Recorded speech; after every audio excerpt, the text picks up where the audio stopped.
अगर आप मेरी सारी वीडियो देखना चाहते हैं तो चैनल को सब्सक्राइब कर और साइड में दिए गए बेल आइकन को दबाकर ऑल नोटिफिकेशन पे क्लिक कर लेना। देखो यार, मैंने ये बोर्ड परीक्षा की कॉपी पे तुलसीदास जी का जीवन परिचय लिख रखा है।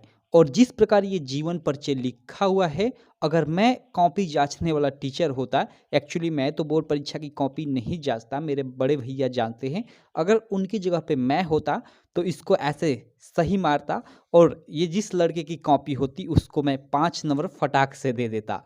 5 नंबर देखो क्यों? आपके मन में ये भी क्वेश्चन उठ रहा होगा कि 5 नंबर या जीवन परिचय का 5 नंबर। तो जी हाँ मेरे दोस्तों, मैं आपको बताना चाहूँगा कि अगर आप यूपी बोर्ड क्लास 10 के स्टूडेंट, तो इस बार नए सिलेबस के अनुसार, नए पेपर पैटर्न के अनुसार आप लोग का 5 मार्क का जीवन परिचय पूछा जाएगा, यानी 5 मार्क में आएगा। ठीक, एक लेखक का जीवन परिचय और एक आप लोग का कवियों में से जीवन परिचय, 5-5 मार्क यानी 10 मार्क का जीवन परिचय आएगा। ठीक, चलो यहाँ पे हम लोग तुलसीदास जी का जो कवि हैं आप लोग के, उनको देख लेते हैं, उनका जीवन परिचय देख लेते हैं। काफ़ी इंपॉर्टेंट जीवन परिचय है, हर साल आप लोग के बोर्ड एग्जाम में आता है। देखिए मैंने काफ़ी एकदम साफ सुथरे से, एकदम अच्छे से यहाँ पे लिखा हुआ है।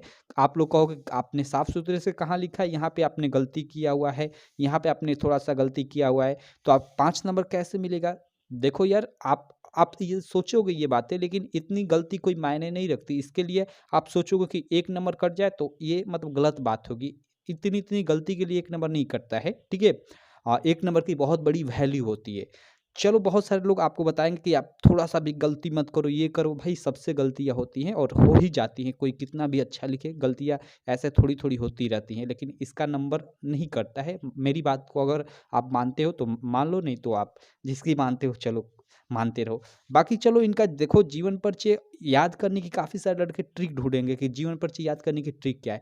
देखो मैं यहीं पे बोलूँगा कि जीवन परिचय याद करने की कोई ट्रिक नहीं है, आपको जीवन परिचय एकदम रटना ही पड़ेगा, याद ही करना पड़ेगा। लेकिन हाँ, उसके अलावा कुछ चीज़ें हैं, मैं इसको एक तरह से ट्रिक इसी को मानता हूँ, आपको कुछ पॉइंट है जिनको आपको याद रखना पड़ेगा।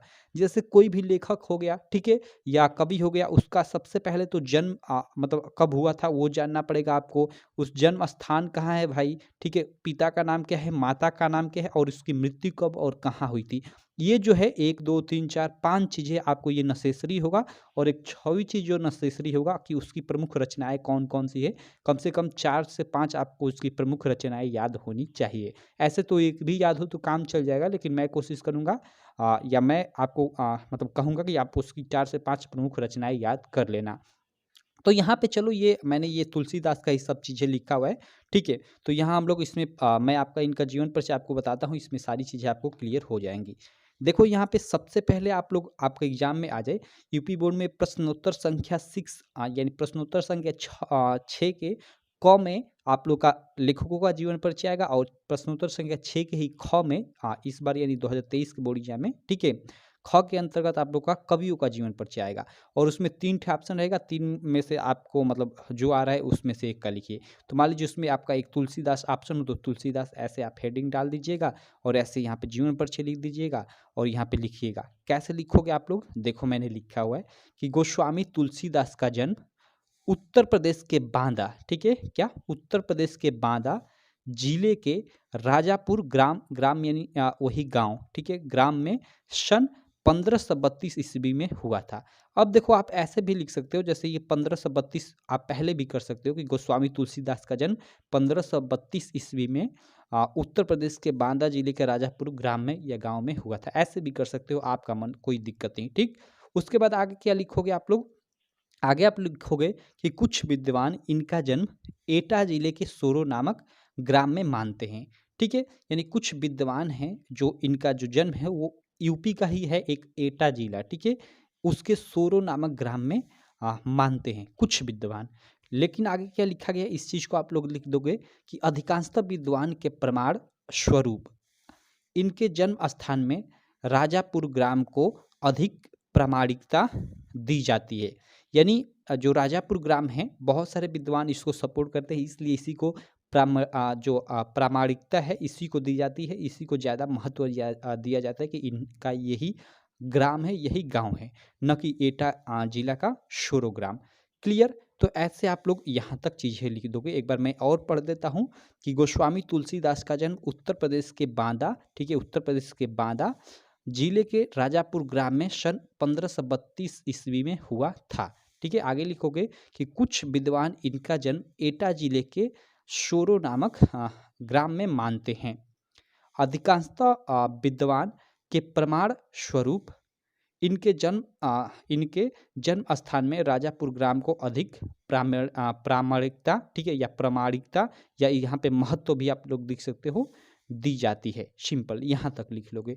उसके बाद आप लोग लिखोगे कि विद्वानों का मत है कि इनके माता पिता ने बाल्यावस्था में ही इनका त्याग कर दिया। ठीक है, यानी बाल्यावस्था में ही इनको छोड़ दिया, त्याग कर दिया, तथा इनका पालन पोषण प्रसिद्ध संत बाबा नरहरिदास के संरक्षण में हुआ।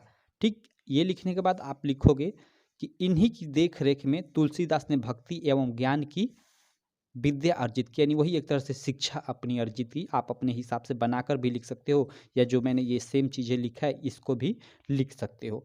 उसके बाद आप लोग लिखोगे कि इनका विवाह रत्नावली नामक कन्या से हुआ, यानी इनकी पत्नी का नाम रत्नावली था। यहाँ ऐसे भी लिख सकते हो कि उसके बाद इनकी शादी हो गई और इनकी पत्नी का नाम रत्नावली था। ठीक है, और इन्होंने मतलब ये जो थे अपनी पत्नी रत्नावली से बहुत ज़्यादा प्रेम करते थे। अगर आपके टीचर मज़ेदार होंगे हिंदी के तो इनके बारे में बहुत सारी कहानियाँ बताए होंगे। ठीक है, काफ़ी इंटरेस्टिंग। तो आप मतलब जो कहानी बताए हैं उनको उस माध्यम से भी यहाँ लिख सकते हो, लेकिन उसका रेफरेंस न लेते हुए मैंने मतलब इसका मतलब इनका जो जीवन परिचय उसको थोड़ा शॉर्ट में लिखने की कोशिश की है, नहीं तो काफ़ी बड़ा हो जाएगा। तो जैसे मैंने लिखा है आप कोशिश करना कि ऐसे ही आप भी लिखो। ठीक, तो और कोई डाउट की बात नहीं है। मैंने ये बोर्ड परीक्षा की कॉपी पे सारी चीज़ें लिख रखा है, तो ऐसा नहीं कि ये मैंने छोटा लिख रखा है। देखिए यहाँ पे ये भर गया और उस बगल भी थोड़ा मैंने लिखा हुआ है। ठीक, तो देखो यहाँ तक आने के बाद आगे आप लिखोगे कि इनका विवाह रत्नावली नामक कन्या से हुआ। ठीक, एक बार मैं और शुरू से पढ़ देता हूँ, फटाक से पढ़ देता हूँ। हाँ देखो, गोस्वामी तुलसीदास का जन्म उत्तर प्रदेश के बांदा, ठीक है, जिले के राजापुर ग्राम में सन 1532 ईस्वी में हुआ था। कुछ विद्वान इनका जन्म एटा जिले के सोरो नामक ग्राम में मानते हैं। अधिकांशतः विद्वान के प्रमाण स्वरूप इनके जन्म स्थान में राजापुर ग्राम को अधिक प्रामाणिकता दी जाती है, या प्रामाणिकता या महत्व दी जाती है। सिंपल। ठीक, विद्वानों का मत है कि इनके माता पिता ने बाल्यावस्था में ही इनका त्याग कर दिया, यानी वही छोड़ दिया। ठीक है, तथा इनका पालन पोषण प्रसिद्ध संत बाबा नरहरिदास के संरक्षण में हुआ। सिंपल। उसके बाद लिखोगे इन्हीं की देख रेख में तुलसीदास ने भक्ति एवं ज्ञान की विद्या अर्जित की, यानी एक तरह से यहाँ पे यह भी लिख सकते हो कि इन्हीं की देख रेख में उन्होंने यानी तुलसीदास जी ने शिक्षा अर्जित की। उसके बाद लिखोगे कि इनका विवाह रत्नावली नामक कन्या से हुआ, जिनसे ये हद से ज़्यादा प्रेम करते थे। यहाँ हद से ज़्यादा प्रेम करते थे, ये शब्द लिखने का मतलब आप अगर इनके बारे में ज़्यादा पढ़े होंगे तो आप जानते होंगे। ठीक है, यहाँ अधिकांशतः भी हम लिख सकते हैं, लेकिन मैंने हद से ज़्यादा ये लिखा है जानबूझकर। ठीक, तो ऐसे ही आप लोग यहाँ पे लिखना। बाकी आगे आप लोग लिखोगे कि तुलसी ने वेदांग का ज्ञान प्राप्त कर वेदांग का, यहाँ पे लिखा है ना कि तुलसी ने, यानी वही तुलसीदास ने वेदांग का ज्ञान प्राप्त कर श्री राम के पावन चरित्र का गुणगान करने लगे। यानी श्री राम यानी वही श्री राम के ये बड़े भक्त थे। ठीक है, तो वही यहाँ पे लिखा गया है कि मतलब वही वेदांग का ज्ञान प्राप्त कर श्री राम के पावन चरित्र का गुणगान करने लगे। ठीक, उसके बाद लिखोगे कि इनका सर्वाधिक समय काशी, अयोध्या और चित्रकूट में व्यतीत हुआ। और आगे इधर लिख दोगे, इधर मैं आ जाता हूँ, एक मिनट। यहाँ आप आने के बाद यहाँ लिख लोगे। थोड़ा इसको मैं फोल्ड ही कर लेता हूँ, एक मिनट, थोड़ा मुझे टाइम दे दो। चलो, फोल्ड हो गया। यहाँ पे आप लोग लिखोगे, आगे लिखोगे कि किंतु अपने अंतिम समय में ये काशी आ गए। क्या कि किंतु अपने अंतिम समय में ये काशी आ गए, और सन 1623 ईस्वी को इन्होंने राम राम कहते हुए काशी के 80 घाट पर परमात्मा में विलीन हो गए, यानी इनकी मृत्यु हो गई। सिंपल ऐसे लिख दोगे। और उसके बाद देखो आप लोग के जीवन परिचय में आएगा ना कि मतलब जीवन परिचय लिखिए तथा उनकी एक प्रमुख रचना का नाम लिखिए। तो 3 मार्क आप लोग को जीवन परिचय लिखने को मिल जाएगा और 2 मार्क आप लोग को मिलेगा एक प्रमुख रचना का नाम लिखने का। तो एक लाइन छोड़कर यहाँ पे आप एक लाइन छोड़कर पहले रचना लिख दीजिएगा, उसके नीचे लिख दीजिएगा कि रामचरितमानस इनका एक प्रमुख ग्रंथ है या इनकी एक प्रमुख रचना है, ऐसे सिंपल। लेकिन मैंने आपको बताया कि इनकी कम से कम आप 2-3 ठे रचनाओं का नाम याद रखिएगा, ठीक है। एक रामचरितमानस, एक विनय पत्रिका, एक गीतावली, एक कवितावली, मतलब ये 4 इनकी प्रमुख रचनाएं हैं, इनको आप लोग याद रखिएगा। मतलब ऑब्जेक्टिव में भी ये आ सकते हैं। तो इस प्रकार आप लोगों को तुलसीदास जी का जीवन परिचय लिखना है। आशा करता हूँ आपको एकदम अच्छे से समझ में आ गया होगा कि कैसे इनका जीवन परिचय लिखना है। अगर आपको इसी प्रकार की और किसी लेखक अथवा कवि का जीवन परिचय चाहिए तो आप कमेंट कर देना, मैं उन पे वीडियो बना दूंगा। बाकी चलो मैं मिलता हूँ आपसे नेक्स्ट वीडियो में, तब तक के लिए थैंक यू।